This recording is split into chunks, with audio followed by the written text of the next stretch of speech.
Jeshi la Walinzi wa Mapinduzi ya Kiislamu la Iran IRGC limetangaza kuwa limefanya mashambulizi makubwa ya makombora na ndege zisizo na rubani dhidi ya vituo vya kijeshi vya Marekani vilivyoko Kuwait na Bahrain, likisema operesheni hiyo ni jibu la moja kwa moja kwa mashambulizi ya Marekani yaliyofanywa usiku uliopita ndani ya Iran.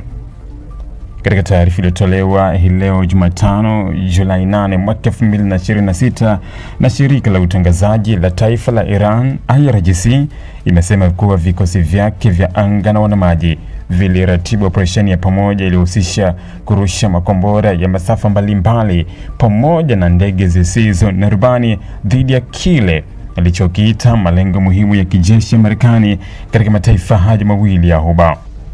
Kwa mujibu wa taarifa hiyo, jumla ya vituo 85 vya jeshi la Marekani vililengwa katika awamu ya kwanza ya operesheni hiyo. IRGC imedai kuwa mashambulizi hayo yalifanikiwa kulenga vituo vya uongozi wa kijeshi, maeneo ya kuhifadhi silaha, mifumo ya ulinzi wa anga, vituo vya mawasiliano pamoja na miundombinu mingine inayotumiwa na vikosi vya Marekani katika Bahrain na Kuwait. Hata hivyo, jeshi hilo halikutoa orodha ya vituo wala ushahidi huru unaothibitisha madai hayo.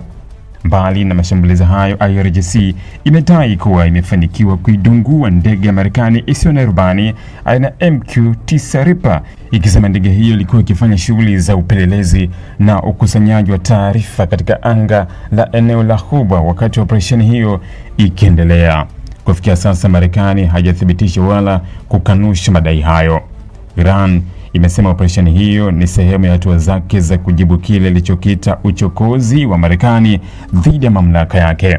Taarifa ya IRGC imeeleza kwamba mashambulizi hayo yamekuja kufuatia operesheni za kijeshi za Marekani zilizofanywa ambazo zililenga mifumo ya ulinzi wa anga wa Iran, rada za ufuatiliaji wa pwani, makombora ya ardhini kwenda angani na makombora ya kupambana na meli pamoja na maeneo ya kurushia ndege zisizo na rubani.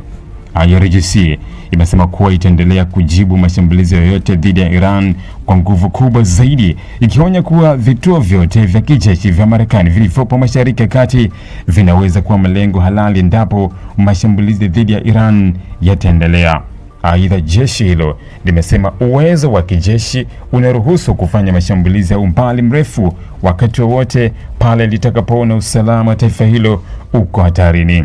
Kwa upande mwingine, hadi sasa kuna tamko rasmi kutoka Wizara ya Ulinzi ya Marekani lililothibitisha madai kwa Iran ilishambulia vituo zaidi ya 80 vya kijeshi na kuangushwa kwa ndege ya kijeshi isiyo na rubani MQ-9 Reaper. Vile mamlaka za Bahrain na Kuwait hazikutoa taarifa rasmi kuhusu kiwango cha uharibifu, iwapo kuna milipuko iliyotokea katika maeneo hayo au kama kuna majeruhi na vifo vilivyosababishwa na mashambulizi hayo.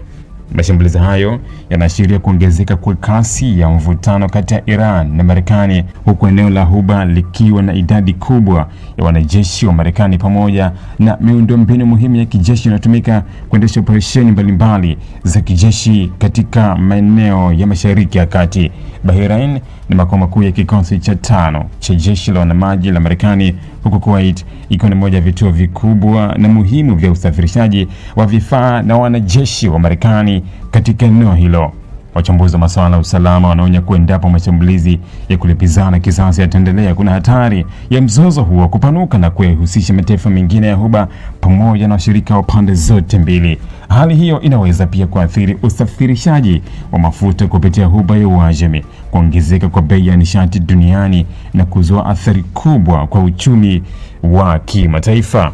Jumuiya ya kimataifa inaendelea kutoa wito kwa pande zote kujizuia na kutafuta suluhisho kupitia njia za kidiplomasia ili kuzuia mzozo huo usigeuke kuwa vita vikubwa vya kikanda. Hata hivyo, kutokana na kauli kali zinazoendelea kutolewa na Tehran na Washington, wasiwasi unaongezeka kuwa hali ya usalama katika Mashariki ya Kati inaweza kuzorota zaidi ikiwa hatua za kijeshi zitaendelea kuchukuliwa na pande zote. Ili kuwa mwanafamilia bora wa Global TV, usisahau kusubscribe, like, kushare na kucomment.